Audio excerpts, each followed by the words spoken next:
Sunday story. આજની સ્ટોરીમાં આપણે સાંભળીશું મૃત્યુનું માન અને જીવનનું ગાન.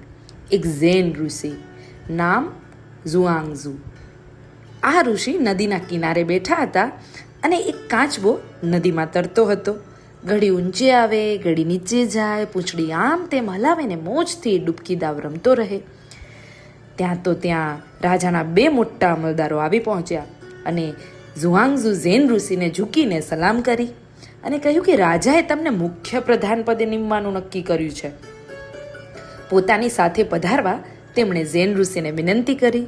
તો ઝેન ઋષિએ પૂછ્યું કે મેં સાંભળ્યું છે કે રાજાને ત્યાં એક મરેલો કાચબો છે. તેને 3000 વર્ષથી મસાલા ભરીને રાખવામાં આવ્યો છે. રાજાઓ તેની પૂજા પણ કરતા આવ્યા છે.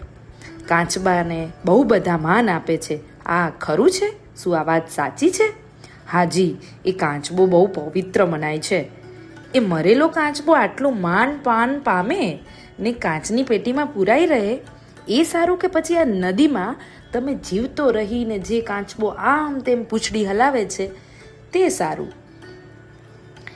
એ જીવતો હોય ને મોજથી તરે તથા પૂંછડી હલાવે એ જ સારું ને ઋષિ? તો ઝેન ઋષિએ કહ્યું હસીને, તો જાઓ તમારા રાજાને કહી દો કે મારે પણ જીવતા રહેવું છે ને મનગમતી રીતે આમ મારી પૂંછડી હલાવવી છે. તો મિત્રો, આ કે આપણા મૃત્યુનું માન પણ આપણા હાથમાં છે અને આ જીવન, આપણું જે મહામૂલું જીવન છે એનું ગાન પણ આપણા હાથમાં છે. પસંદગી આપણી છે, આપણે શું કરવું. આ જૈન કથા આપણને કેવું સરસ જીવનનો અર્થ આપી જાય છે. આશા છે કે આપ સૌને આ વાર્તા ગમી હશે. આપણે ફરી મળીશું આવતા સન્ડે. ત્યાં સુધી તમે તમારું ને તમારા પરિવારનું ખૂબ ધ્યાન રાખો.